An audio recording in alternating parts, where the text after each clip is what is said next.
Hello जी। आज का topic है झारखंड के हस्तशिल्प। आप लोग को मेरी तरफ से जोहार।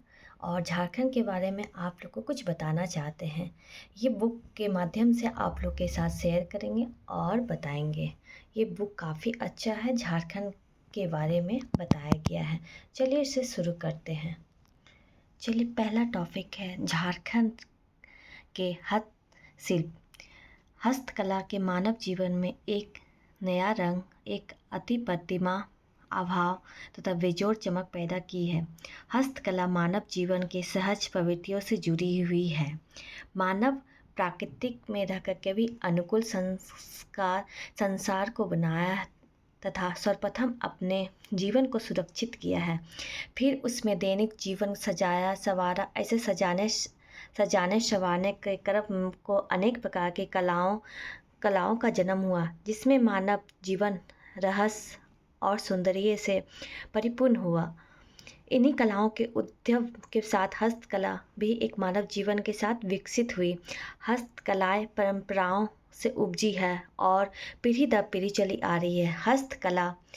हस्तकला में दैनिक जीवन के उपयोग आने वाले उपकरणों को उपयुक्तता के साथ साथ कलात्मक स्वरूप ग्रहण किया। हस्तकला मनुष्य के कौशल तथा श्रम सौंदर्य अभिव्यक्त तो है ही, ये हमें कठोर परिश्रम के प्रति सम्मान, हाथों से काम करने की अहमियत और प्रकृति के प्रति अनुराग का पाठ पढ़ाती है। हर हस्तकला का अपनी स्थानीय आम जन की जरूरत है तथा उपयोग के हिसाब से उपलब्ध स्थानीय संसाधनों के अनुरूप विकसित हुई है। हर जगह की पहला पेज कंप्लीट और सेकेंड पेज।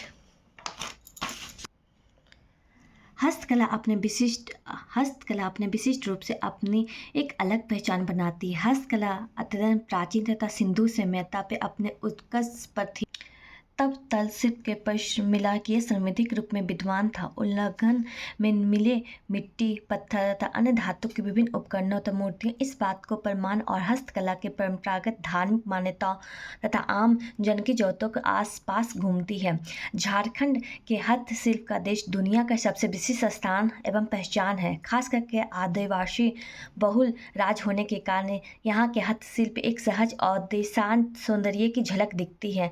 यहाँ के शिल्पकारों द्वारा निर्मित डोकरा शिल्प, मिट्टी शिल्प, बांस शिल्प, काष्ठ शिल्प आदि के बारे में कुशलतापूर्वक बनाया जाता है। झारखंड के मल्हार, मोहली, लोहार, कुम्हार समुदाय विशेष रूप से हस्तशिल्प सामग्री के उपकरण तैयार करते हैं। जिंदगी भर अपने हाथों से काम करने वाला यह शिल्प अपने प्रत्येक शिल्प के अपने विशिष्ट पहचान करते हैं। यह शिल्प अपने प्रत्येक रचना में अपनी ऊर्जा, कलात्मक रचनाशीलता उकेर कर दुनिया के सामने अपनी एक अनूठी पहचान पेश करते हैं।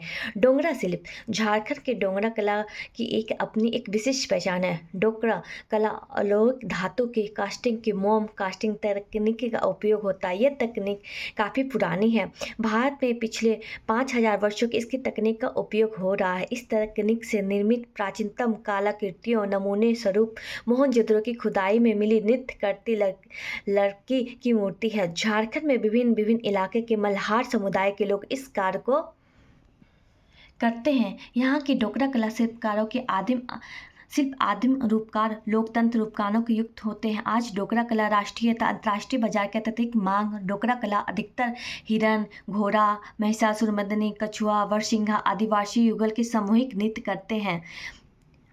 स्त्री पुरुष के मगरमच्छ, चावल, धान आदि नापने के लिए पायला, सेरा आदि का निर्माण होता है। तांबा आधारित मिश्रित धातु की ढलाई की यह तकनीक चीन, मिस्र, मलेशिया, मध्य अमेरिका, नाइजीरिया तथा अन्य स्थानों पर भी पाई जाती है।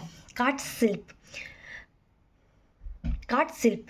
झारखंड की प्रचुर मात्रा। झारखंड में ही एशिया का प्रसिद्ध साल वन सरांडा अवस्थित है। यहाँ के वनों में साल, गंभार, बेल, बबूल, जामुन, आम, इमली जैसे अधिकता रहते हैं। गंभार की लकड़ी अत्यंत हल्की होती है, मुलायम भी जो चिकनी भी हो सकती है। इसके अलावा कहुआ के जैसे वृक्ष भी होते हैं जिसकी लकड़ी इतनी लचकदार मुलायम मुलायम लेकिन मजबूत होती है। ग्रामीण इसे देसी वायलिन भी बनाते हैं, जैसे कच्चे माल का बहुलता के कारण यह काष्ठ कला पूर्ण रूप से विकसित होने का मौका मिलता है।